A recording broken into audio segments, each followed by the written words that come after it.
Have you ever noticed something unusual about Russian babies and toddlers?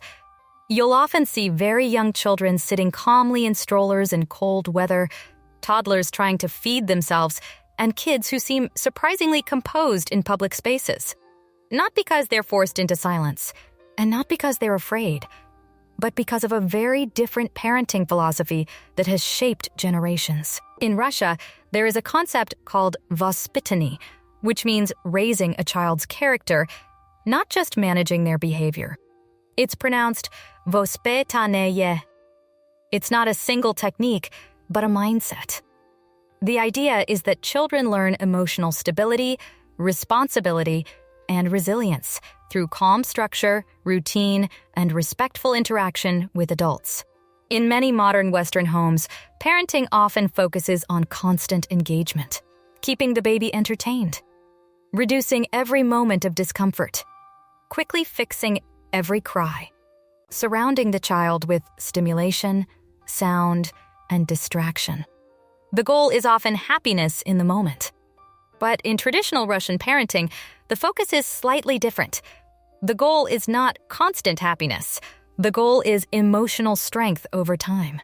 Russian child psychologists, including Lyudmila Petronovskaya, often emphasize emotional security over stimulation. Modern developmental science also supports this idea. Babies are extremely sensitive to tone of voice, emotional tension, and overstimulation. Their nervous system is still developing, and they constantly absorb the emotional environment around them. This is why two different homes can produce very different behaviors from children, even when both sets of parents love their child equally. One key idea in this approach is simple. Calmness is contagious. Babies do not only respond to words, they respond to facial expressions, breathing patterns, and emotional energy. When a parent is tense or reactive, the baby's body often mirrors that stress. When a parent is calm and steady, the baby's nervous system learns to settle. This doesn't mean ignoring a child's emotions. It means becoming a stable emotional anchor instead of adding more chaos to the moment. Another core idea is treating babies as real people, not fragile objects that cannot understand anything. In many Russian households, parents talk to babies in a normal tone, even from an early age. They explain simple actions. They prepare children before transitions. Instead of suddenly picking up a child, they might say, "I'm going to pick you up now," or "We are going to change your clothes." It may seem small, but psychologically it matters.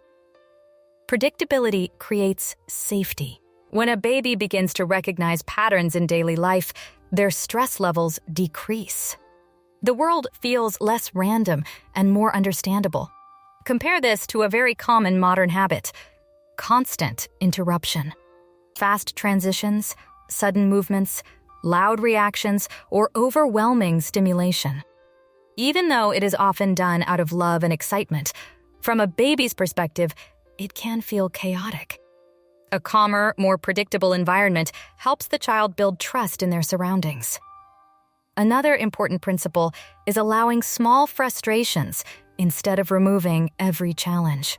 In many Russian parenting traditions, children are given space to struggle with age-appropriate tasks.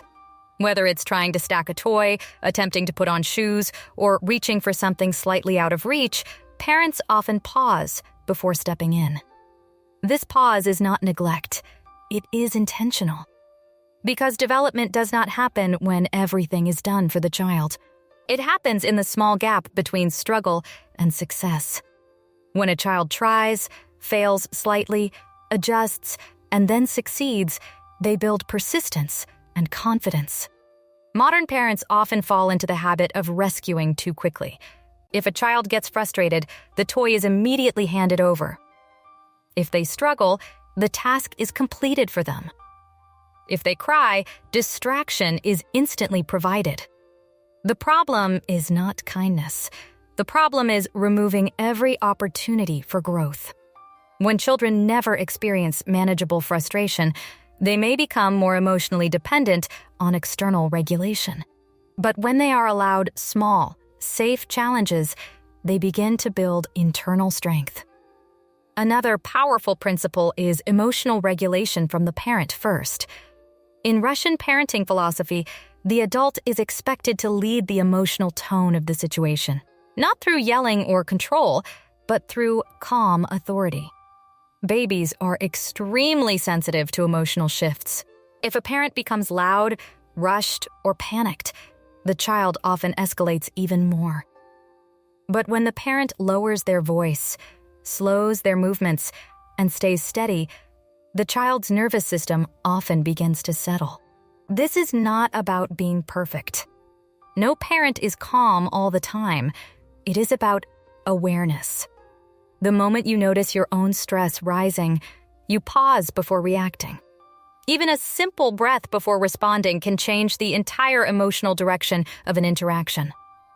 Now let's turn this into practical steps that can actually be used in everyday life. Start by reducing unnecessary noise and stimulation in your home for short periods each day. This does not mean living in silence.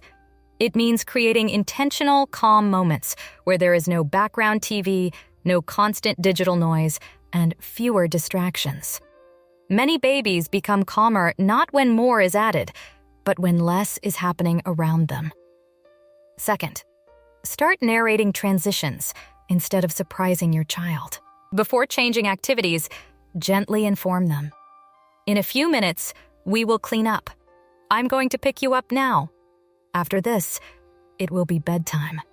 You do not need long explanations, just calm, consistent communication. This builds predictability, and predictability builds emotional safety. Third, pause briefly before helping. When your child is attempting something safe and age-appropriate, give them a few seconds. Watch, encourage, then assist if needed. This small pause builds problem-solving ability and confidence. It tells the child that effort matters, not just instant results. Fourth, regulate yourself before reacting. When a baby cries or a toddler becomes upset, your first step is not action, it is awareness. Check your own emotional state. Slow your voice, soften your movements, lower your intensity.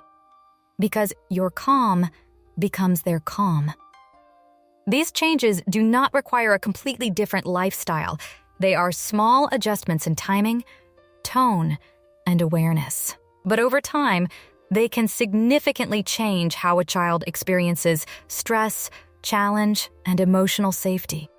And the most important thing to remember is this: these ideas are not about being strict or cold. They are about trust.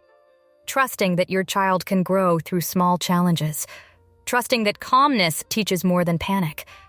Trusting that connection is stronger than control.